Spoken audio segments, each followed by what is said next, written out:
Bonjour à tous, dans cette deuxième vidéo, nous allons continuer l'exploration de l'éditeur Gutenberg de WordPress. Nous allons utiliser encore une fois le site que j'avais appelé Gutmachin, à savoir le site machin que j'avais dupliqué et sur lequel j'avais installé le plugin Gutenberg. Nous allons aussi utiliser un autre site qui s'appelle MU-Test. En fait, c'est le site WordPress que j'avais utilisé pour le tutoriel sur les must-use plugins. En réalité, c'est un site quasiment vierge. La seule différence, c'est que sur ce site, j'ai installé un thème particulier qui lui est optimisé pour Gutenberg. Pour une meilleure qualité de la vidéo, j'ai essayé de procéder différemment, à savoir que ici, je vais vous présenter les deux sites dans l'explorateur Google Chrome, dans un affichage de 100%, et sur Firefox, ici, je vais vous présenter les tableaux de bord respectifs de ces deux sites, avec un affichage agrandi, afin que vous ayez une meilleure vue de l'interface. Ici, nous sommes sur le tableau de bord du site Gutmachin. Je vous rappelle que c'est le site qui nous a servi dans la série consacrée à la réalisation d'un thème WordPress et que dans la partie extension ici, j'ai installé le plugin Gutenberg. Ensuite, ici, nous allons nous rendre dans le tableau de bord du site MU-Test. Alors le site MU-Test, c'est celui qu'on avait utilisé dans le tutoriel sur les must-use plugins, mais c'est un site comme un autre, il est quasiment vierge. Par contre, au niveau de ce site, au niveau des thèmes, ici j'ai installé un thème qui s'appelle CoBlocks et ce thème il est optimisé pour Gutenberg. Ça nous permettra de voir certains résultats au niveau des images car il y a des nouvelles fonctionnalités introduites dans Gutenberg qui ne seront visibles que si le thème les exploite. Alors le thème s'appelle CoBlock. Si vous voulez l'installer, il suffit de cliquer chez vous sur Ajouter. Et là, vous allez rechercher CoBlocks. Et vous allez trouver le thème ici. Et bien sûr, moi c'est déjà fait, mais vous ferez installer et activer. Et donc vous aurez le thème. Par contre, une fois que le thème va être installé, ici vous voyez qu'il vous dit ce thème vous recommande les plugins suivants. Alors le plugin CoBlock, je l'ai essayé. Ce sont des blocs Gutenberg, mais ça bug pas mal. Donc vous faites comme vous voulez. Enfin, moi, je l'ai essayé sur un autre site. Je l'ai vite abandonné parce que ça faisait que planter l'éditeur. Donc, pour l'instant, on va rester sur la réserve. On va se contenter juste du thème. Donc, vous l'installez et vous l'activez. À moins que vous ne trouviez un autre thème optimisé pour Gutenberg. Mais en tout cas, celui-ci a l'avantage de l'être.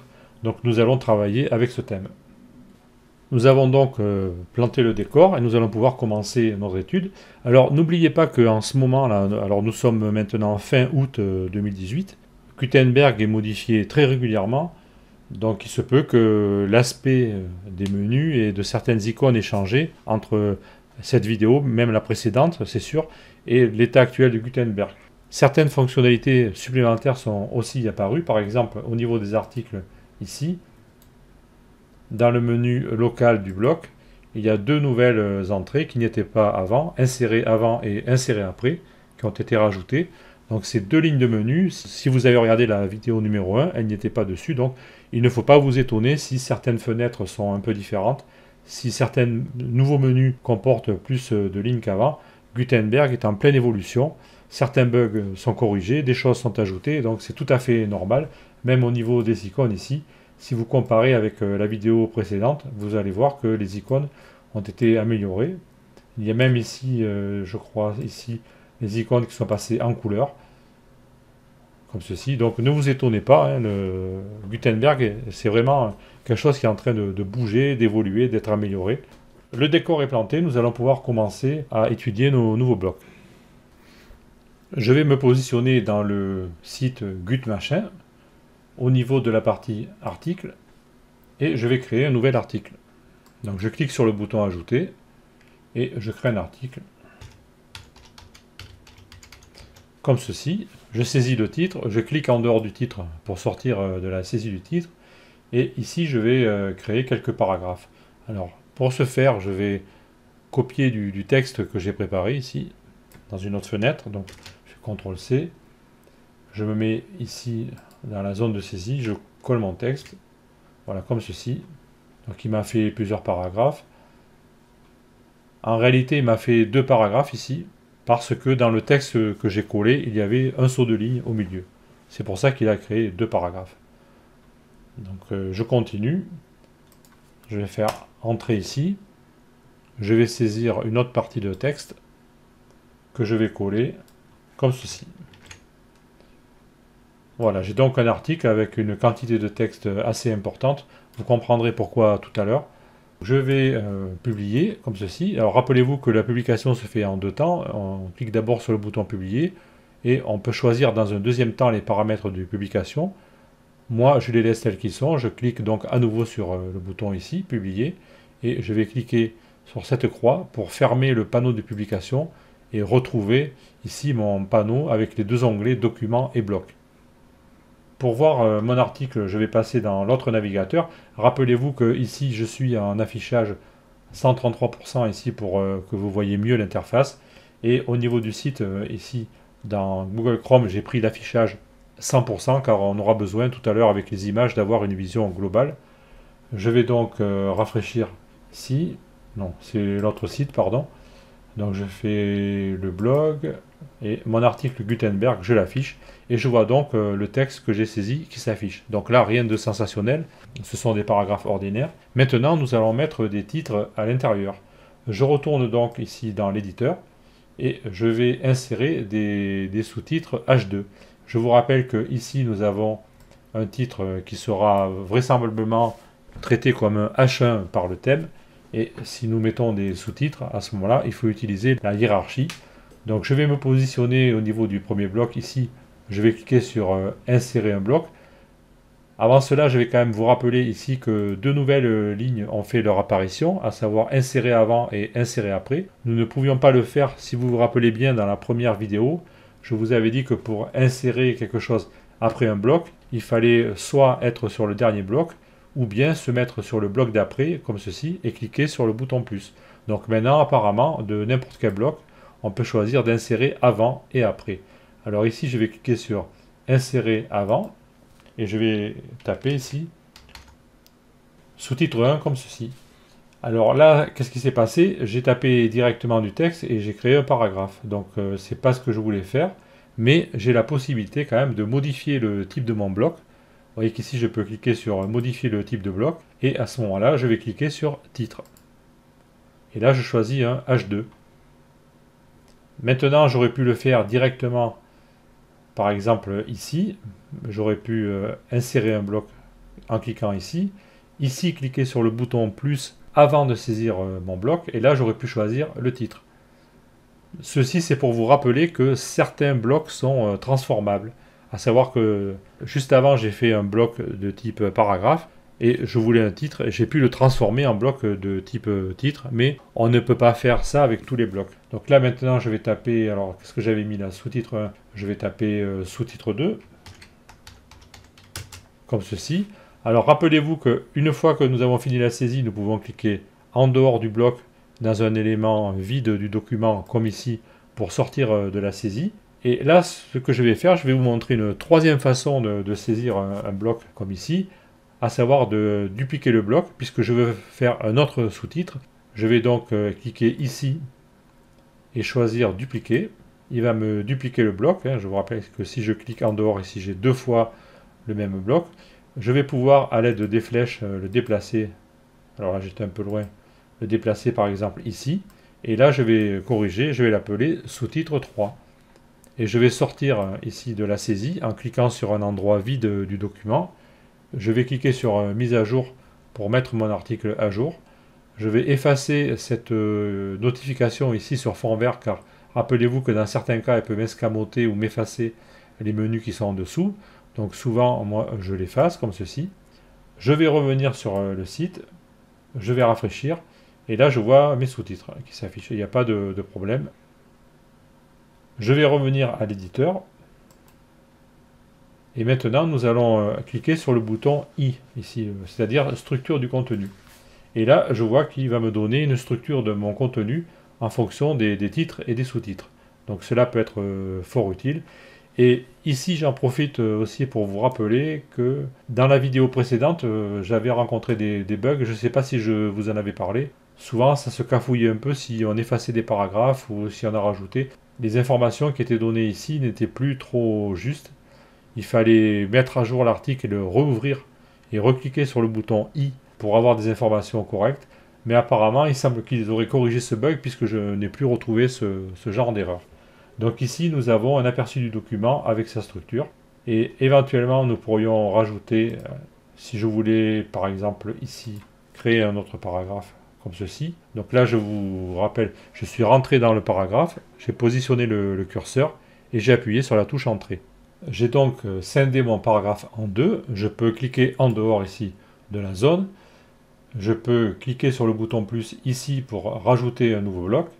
Je vais rechoisir le titre ici. Et je vais cette fois-ci prendre un H3.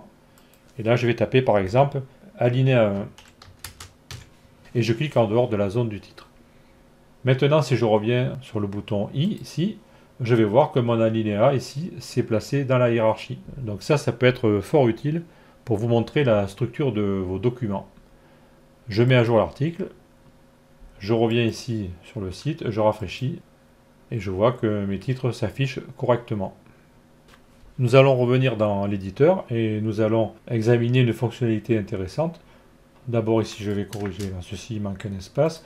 Au passage, je vous rappelle que les blocs, lorsque je clique sur le bouton plus ici ou ailleurs, il me présente dans un premier temps les blocs qui sont les plus utilisés. Mais là actuellement je suis en train de vous montrer des blocs qui font partie de la partie blocs communs.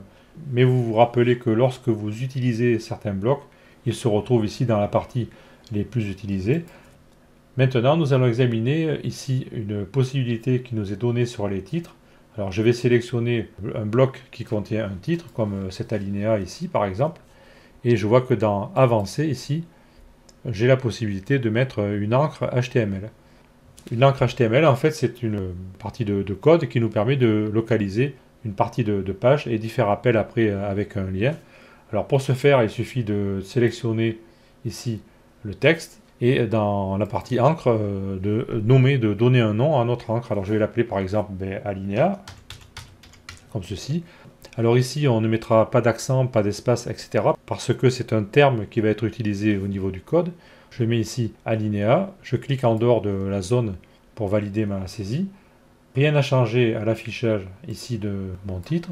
Par contre, si je regarde ici au niveau des options, et si je clique sur modifier en HTML, je vois qu'il a rajouté ici un identifiant qui s'appelle alinéa.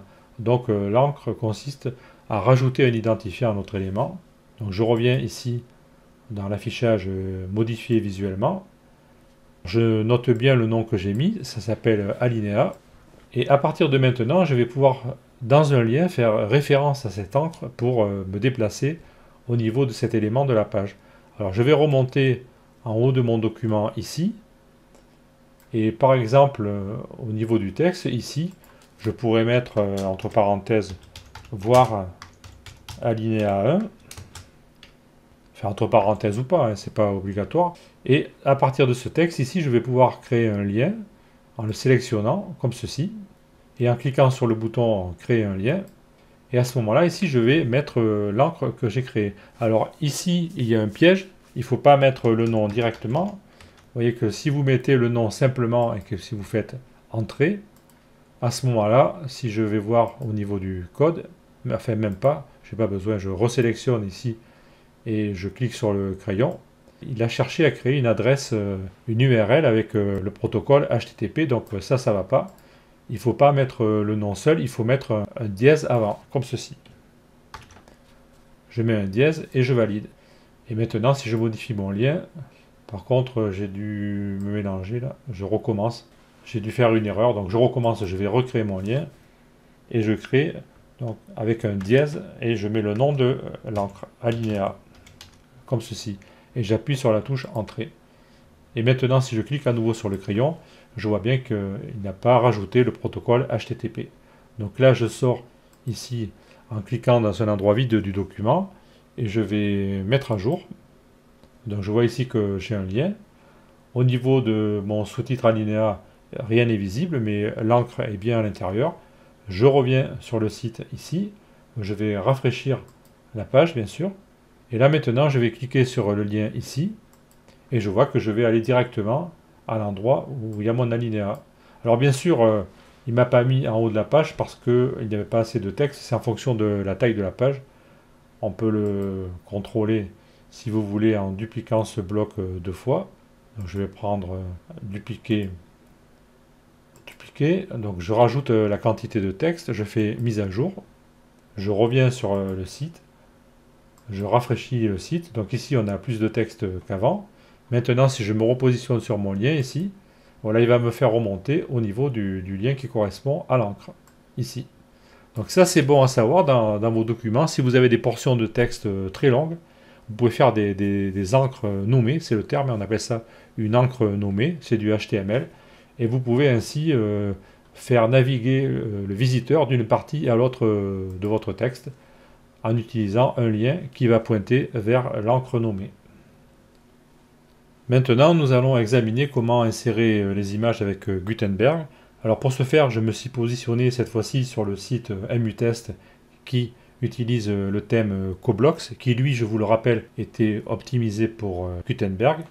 Je vais me positionner dans la partie article et je vais créer un article. Je vais mettre un titre. Je vais cliquer en dehors.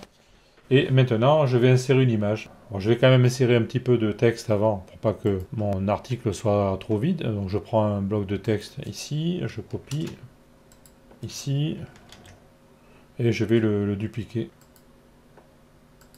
Voilà, j'ai donc deux blocs de texte et entre les deux, je vais insérer une image.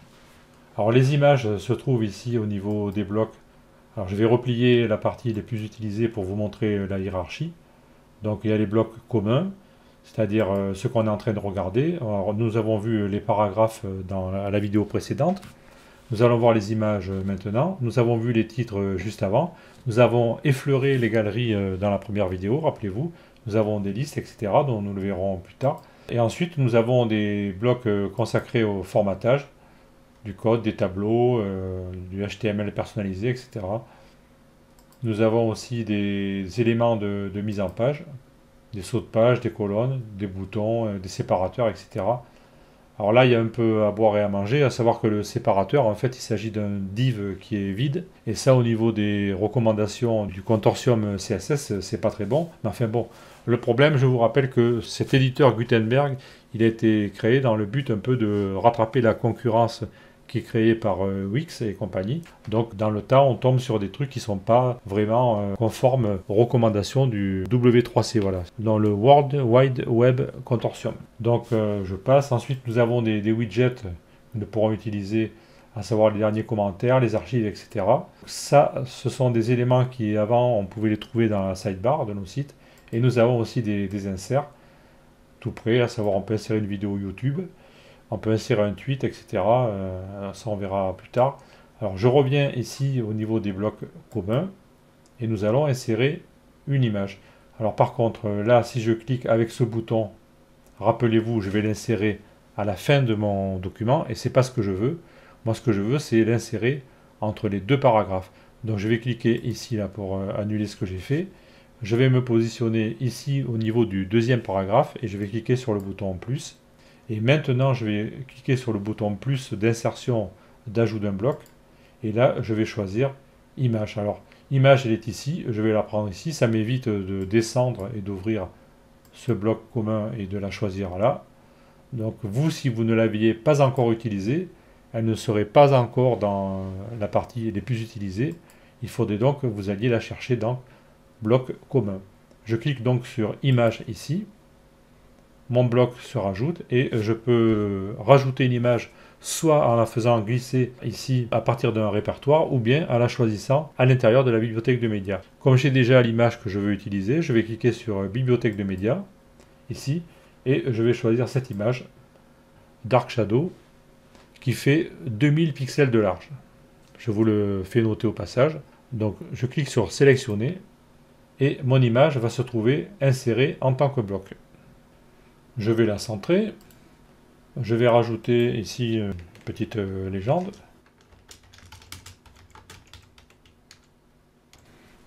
Et là, je vais vous faire remarquer que par défaut, il a choisi la taille d'image full, c'est-à-dire la taille d'image la plus élevée, la taille de l'image principale qui a été téléchargée.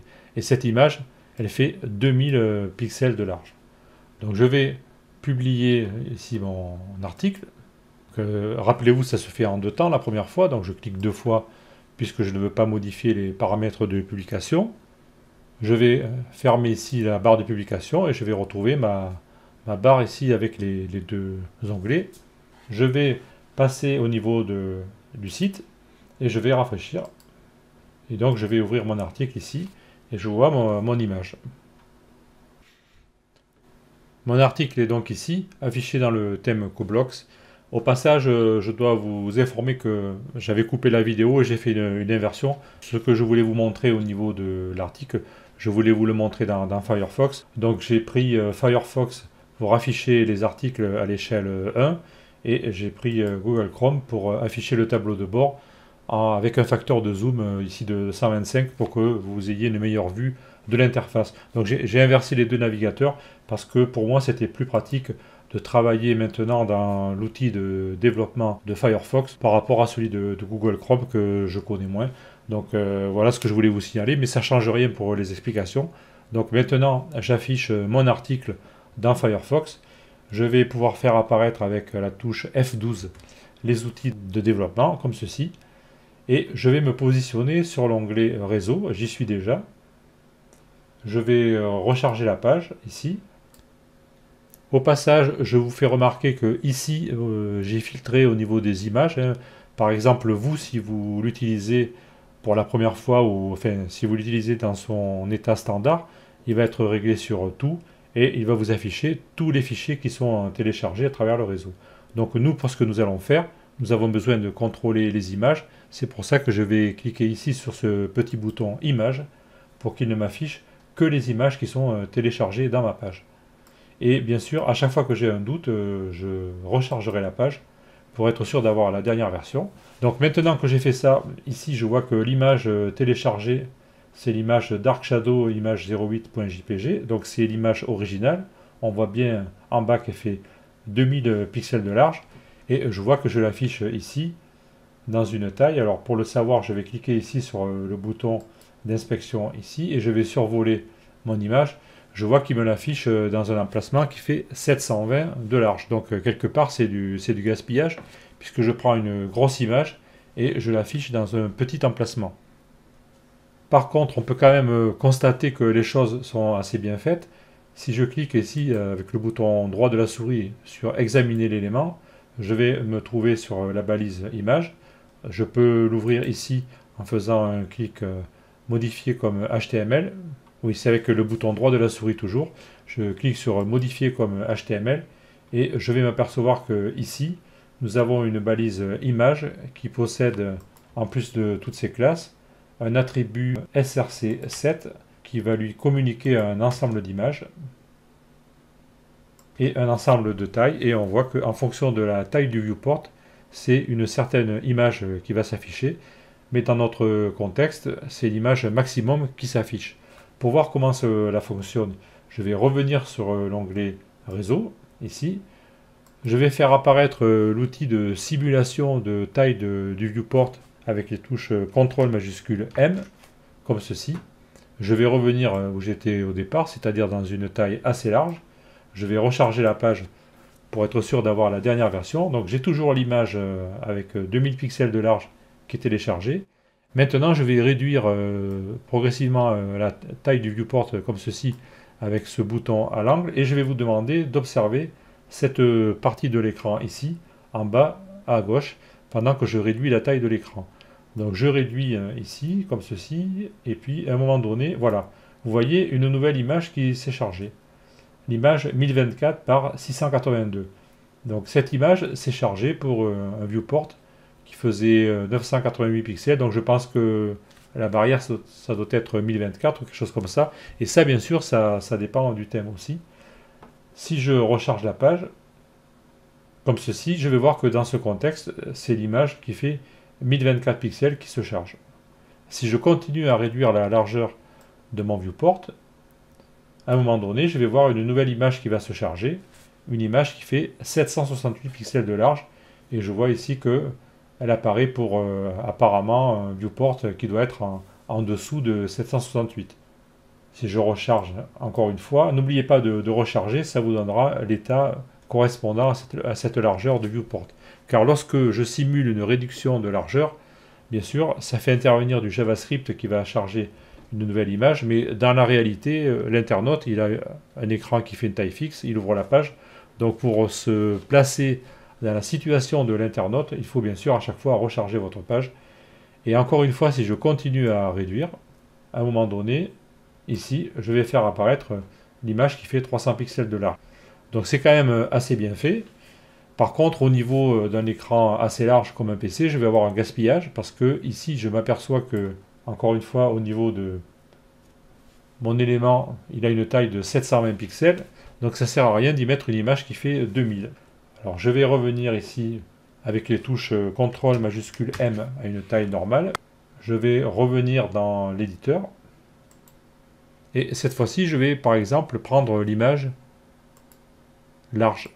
Donc l'image large, elle fait 1024 et je vais mettre à jour. Je vais revenir au niveau du site, ici. Je vais pour l'instant effacer ça, je vais rafraîchir ma page. Je vois que l'affichage est exactement le même. Maintenant, je vais faire réapparaître l'outil de développement avec F12.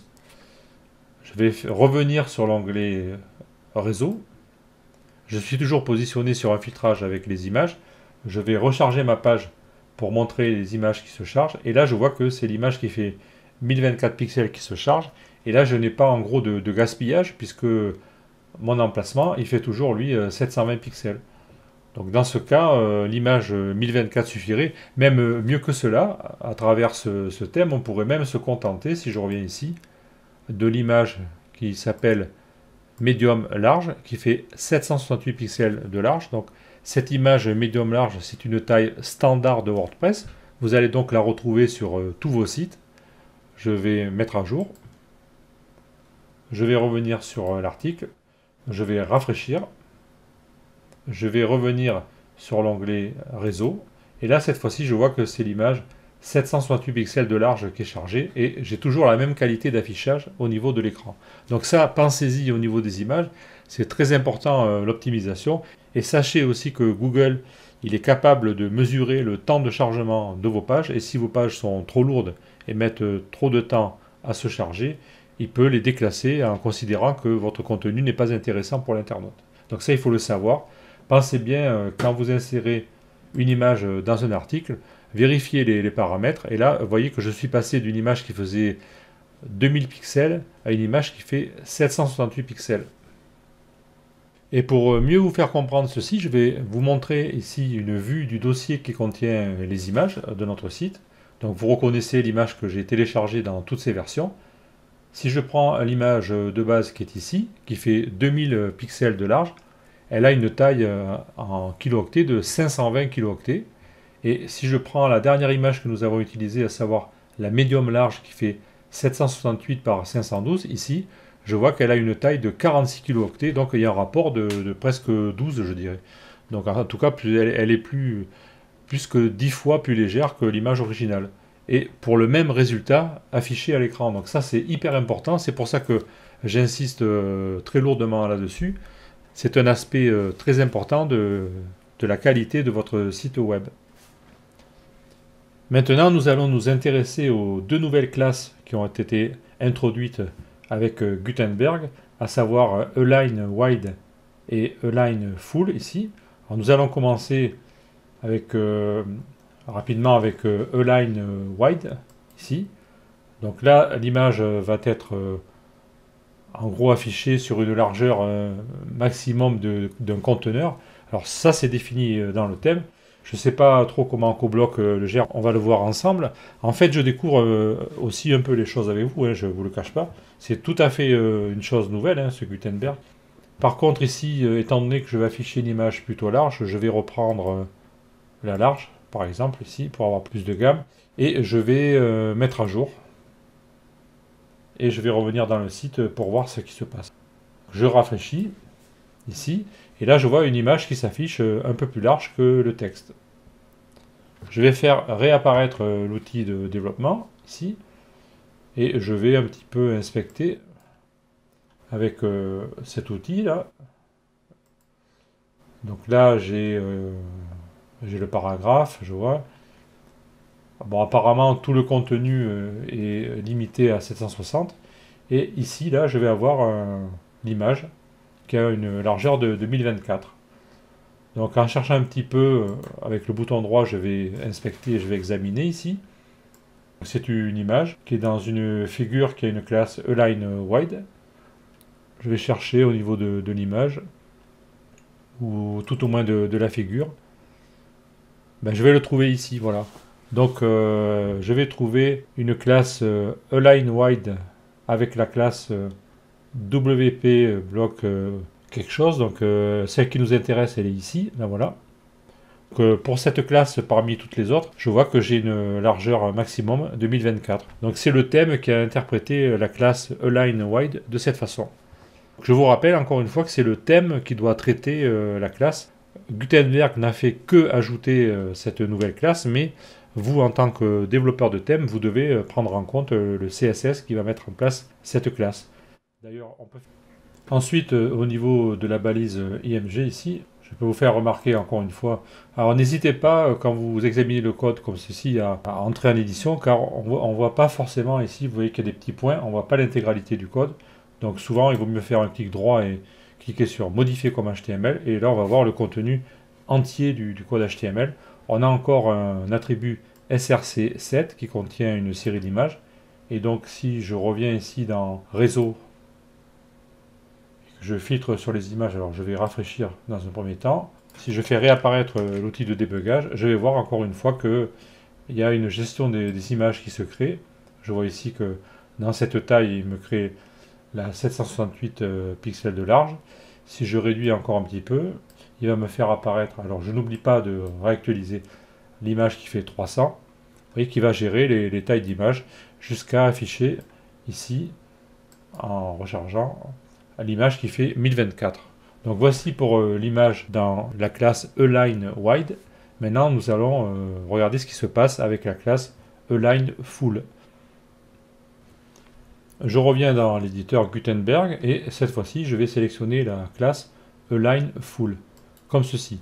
Et là je vois que mon image va s'exploser sur toute la largeur du viewport. Si je ferme ici le bloc de réglage, je vois que mon image prend toute la largeur du viewport disponible. Donc je remets ici la barre de réglage. Par contre, lorsque nous allons utiliser la classe Align Full pour l'image, il vaut mieux ce coup-ci à l'inverse, prendre une image assez large. Parce qu'imaginons que ici je prenne l'image médium, ou pire encore la vignette, vous allez voir que l'image va être hyper pixelisée. Imaginons que je mette à jour ici et que je revienne sur le site, que je rafraîchisse. Là, je vois que mon image va être affreuse. Parce qu'il a pris une image qui était toute petite et il a étiré sur toute la largeur du viewport. Donc ça ne va pas aller. Il faut vraiment que ce coup-ci, je prenne à l'inverse l'image full. Parce que mon écran est un écran HD, enfin Full HD, il fait 1920 par 1200 de large. Donc il faut que je prenne cette fois-ci l'image qui fait 2000, la full, comme ceci. Et là je vais avoir une image nette. Donc je mets à jour. Je reviens sur le site, je vais rafraîchir, et là je vois que mon image est nette. Donc là c'est l'image avec l'option Align Full. Alors maintenant il va falloir que je vous explique en fait pourquoi j'ai pris ce thème Coblox pour vous montrer comment apparaissaient les images, car en fait avec toutes ces nouvelles techniques, on va devoir penser les sites d'une autre façon. Je vais revenir pour vous expliquer sur le site original. Bon, ce site, il a été commencé, ça fait presque 2 ans déjà, avec Bootstrap, et j'avais choisi des conteneurs de taille fixe. Alors, je m'explique. Je vais faire apparaître l'outil de développement ici. Donc, je peux réduire un petit peu ici. Et je vais prendre la flèche de l'inspecteur ici, et je vais survoler les éléments. Ou mieux, je vais carrément me mettre ici, voilà, au niveau du code HTML. Alors, par exemple, Je vais la remonter un petit peu. Ici, j'ai une section. Donc, je vois que bon, la section, elle fait toute la largeur du viewport. Par contre, dès que je vais passer au conteneur ici, je vois que le conteneur, il est restreint par une taille de 1140. Donc ça, c'est la taille du conteneur standard de Bootstrap. Il existe un conteneur qui s'appelle conteneur fluide ou fluide conteneur, je ne sais plus, dans Bootstrap, qui vous permet d'avoir toute une largeur d'écran. Mais là, j'avais décidé d'utiliser ce conteneur fixe. Donc tout le contenu de mon site ne pourra jamais dépasser 1140 pixels de large, puisque c'est la taille du conteneur que j'utilise. Après, tout ce qui est en dessous, ça va s'adapter à la taille du conteneur. Par exemple, si je prends la division de classe row, elle va avoir logiquement une taille de 100%. Je ne sais plus où on peut la retrouver. Bon, maintenant, c'est du Flexbox, donc elle va prendre toute la taille du conteneur, et ainsi de suite. Donc ça, c'était une façon de concevoir les sites. Avec cette façon-là, je ne pourrais pas avoir d'image align full, puisque mon image serait forcément dans un conteneur, dans une division de classe container, elle ne pourrait pas le déborder. Si maintenant je reviens sur l'autre site, que je fais apparaître l'outil de contrôle, comme ceci, je vais cliquer ici, je vois donc que mon contenu, il est ici, il va démarrer, on va dire ici, par exemple avec l'identifiant en page, je vois que j'ai toute la largeur.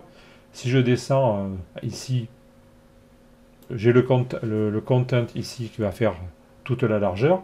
Ensuite, j'ai l'élément main qui fait toute la largeur, ainsi de suite, l'article encore, et là, le header encore, et à un moment donné, je vais continuer à descendre. Alors, entry content, il fait toujours 100%, je le vois avec le fond bleu. Et maintenant, si je descends au niveau de l'élément du bloc, c'est-à-dire le paragraphe ici, alors je vais remonter un petit peu pour le voir. Voilà, je vois que le paragraphe ici, lui, a une taille restreinte. Donc la taille restreinte va appartenir au bloc. Le conteneur supérieur va avoir dans ce type de thème une taille de 100%.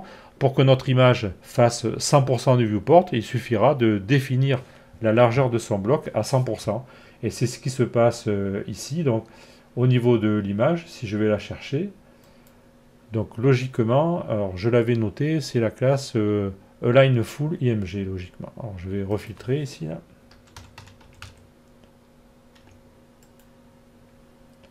Donc l'image, là voilà. Donc là j'ai cliqué sur l'image ici dans l'inspecteur. J'ai filtré les règles CSS avec Align Full. Et je vois ici que quand j'ai une image ici qui est contenue dans une division qui a une classe Align Full, donc c'est le cas de l'élément figure ici, à ce moment-là, la taille de mon image, elle est de 100% de son conteneur.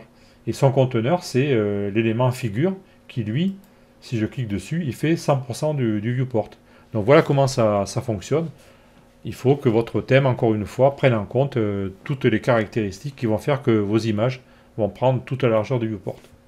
C'est pour ça que je vous ai fait la démonstration avec ce thème qui, lui, était prévu pour ça. Donc, si nous, notre thème, on voudrait l'adapter avec ces nouvelles fonctionnalités, il faudrait qu'au niveau ici de la division de classe container, on utilise une autre classe. Alors, je ne sais plus le nom exact.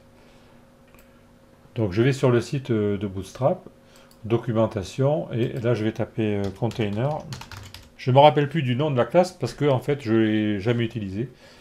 Et donc, on a, voilà, container fluide, ici.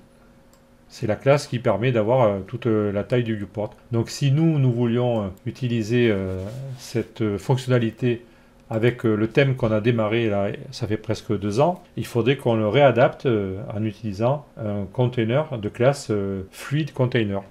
Et comme ça, on aurait toute la largeur du viewport. Donc voici en gros les possibilités offertes par le bloc image. Donc je vois que la vidéo a commencé à prendre de la longueur, donc on va arrêter ici pour cette fois.